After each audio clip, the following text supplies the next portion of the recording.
Hey everyone, welcome back to Firsthand Globetrotting. I'm back with part 4 of my vlog about my trip to the Outer Banks, North Carolina. I've been here for 4 days so far, and honestly, there's really nothing that I would complain about or change. It's been so long since my last trip or vacation, so I've been so excited to get out and explore the world again. And I think that the Outer Banks have been the perfect spot for me to spend some time after over 15 months at home. In case you missed my other videos about this trip, in the first part, I got to the city that I'm staying in, Nags Head, settled into my oceanfront hotel, and spent most of my time exploring the beach and relaxing in the sunshine. I also drove down to the southern area of the Outer Banks to see what things were like down there.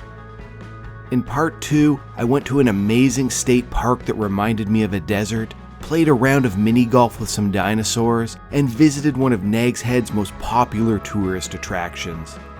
In part 3, I went as far north as I could drive in the Outer Banks, climbed to one of the highest points, and went on a beach safari to find some wild mustangs that you can only get to by driving through the sand. In case you missed any of those parts, links to them are down below in the video description. Today's day 5 of my vacation, but I still have a huge list of things that I want to see and do while I'm here. Since I had to be up so early yesterday to get out to Corolla so I could see the wild horses, I got a chance to see the amazing oceanfront sunrise from my balcony. So before I went to bed last night, I set my alarm so I could get up to see it again. Yesterday, I just needed to roll out of bed, walk over to the balcony, and sit in a chair for the sunrise, but today I decided to walk downstairs and out to the beach. I think this was definitely the right choice. Watching the sunrise yesterday was just about perfect, but there's something even better about having the sand under your feet with only a little bit of early morning light on the beach as the waves roll in. Maybe it's just because I was standing right on the water, but it seemed like there were even fewer people out on the beach this morning compared to yesterday. As you can see, it's peaceful and relaxed and quiet and beautiful out here. Pretty much everything you need for a perfect sunrise. Unfortunately, the clouds didn't want to cooperate with my plans this morning. Other than a faint orange glow behind them, the sun was nowhere to be seen. Yesterday, it took an extra minute or two before the sun was able to break through the clouds, but there seemed to be so many more today. As I was walking back to my room, I was able to catch the slightest bit of orange color start to creep up over the clouds, but it just isn't the same as when you get to see that nice big orange ball slowly rising out of the water and into the sky. After I had been back in my room for a few minutes, the sun was finally able to make its way out into the world, but as you can see, it had to climb so much higher to get over the clouds than it usually does.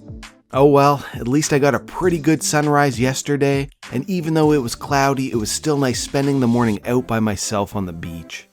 If you've been watching my other Outer Banks videos, you probably have a pretty good idea of my routine by now. If I'm not in town or exploring other places nearby, then I'm pretty much guaranteed to be hanging out at the beach. You've probably heard me say this so many times already, but I find the atmosphere at these beaches to be perfect. It's quiet, everyone has plenty of space, the sand is beautifully clean, it's just exactly what I pictured. So if you're getting tired of me saying how much I like it, I'm sorry, but I'm just having such a great time here.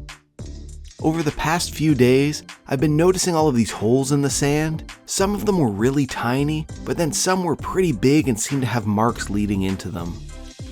I hadn't really thought too much about them the other days, but today there seemed to be so many of them where I was sitting.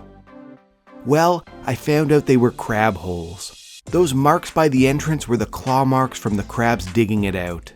The quality isn't great zoomed in, but if I sat very still, sometimes they would pop out of their little crab hole for a look around the beach.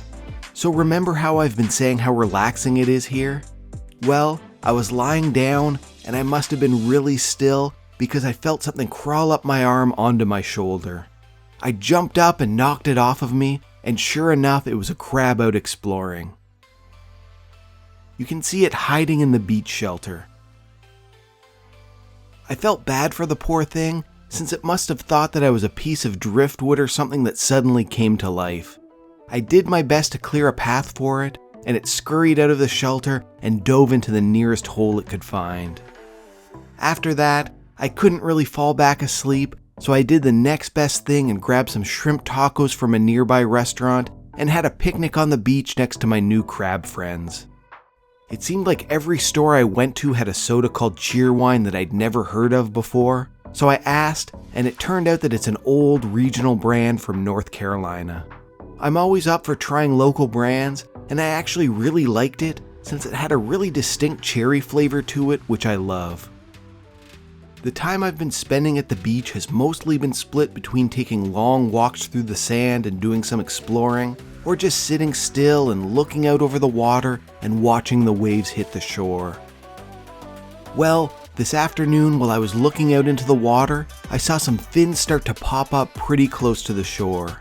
They're probably pretty hard to see in the video, the quality is terrible when I fully zoom in, but you should be able to see a few of them popping up in the water every few seconds. I've been on a few dolphin boat tours down in Florida, but being able to see dolphins right from where I was sitting on the beach was completely unexpected and such a cool experience. They seem to be slowly making their way down the coast, probably out searching for some fish to eat for dinner. I had a crab crawl on me in the morning, and then I got to see some wild dolphins swimming by me in the afternoon. I'd say this was a pretty great day for nature sightings. One of the things that really caught me off guard was that there weren't many waterfront restaurants in the Outer Banks. But tonight, I was able to find a seafood place with a great view of the Sound, and there was even an osprey nest that I could see from where I was sitting at my table. Tonight's dinner was all about local seafood, so I started off with a local specialty, Hatteras-style Clam Chowder. If you're used to seeing New England or Manhattan clam chowders, you can immediately tell this one is different with its clear broth. I thought it was pretty good. Then, I followed that up with some locally caught greentail shrimp, which is pretty much always a great choice. Remember how I said I almost never play Minigolf?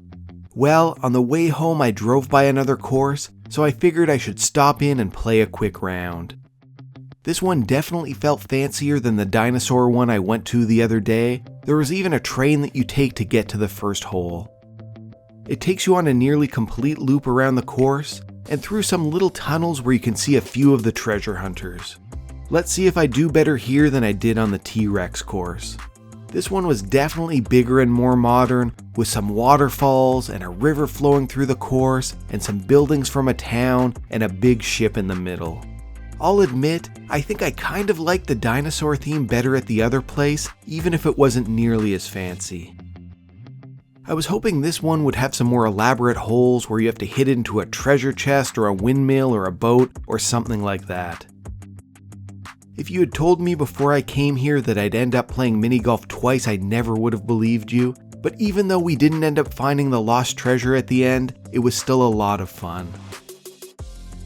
After giving it my all trying to win at Minigolf, I was pretty exhausted when I got back to my room and had a pretty relaxed night. So that wraps up my 5th day in the Outer Banks and the 4th video in this series. But I still have more to show you before I head back home, so make sure to come back and check it out. And if you missed any of the earlier parts, I have links to them down in the description. In part 1, I went all the way down to the southern part of the Outer Banks and got my first experience with the beautiful beaches here. In part 2, I showed you my first Minigolf round of this trip, walked through endless sand, and got some great coastal views. In part 3, I climbed to one of the highest points in the Outer Banks and got a chance to see some wild horses hanging out on the beach. So make sure to watch those to see everything I've been able to do here on my vacation. If you have any questions about my trip, ask me in the comments. While you're at it, like the video, share it with your friends, and subscribe to my channel. On Instagram, I'm Firsthand Globetrotting. On Twitter, I'm Firsthand Globe. Follow me on there. And don't forget, it's an incredible world out there, so pick up your passport and do some firsthand globetrotting of your own.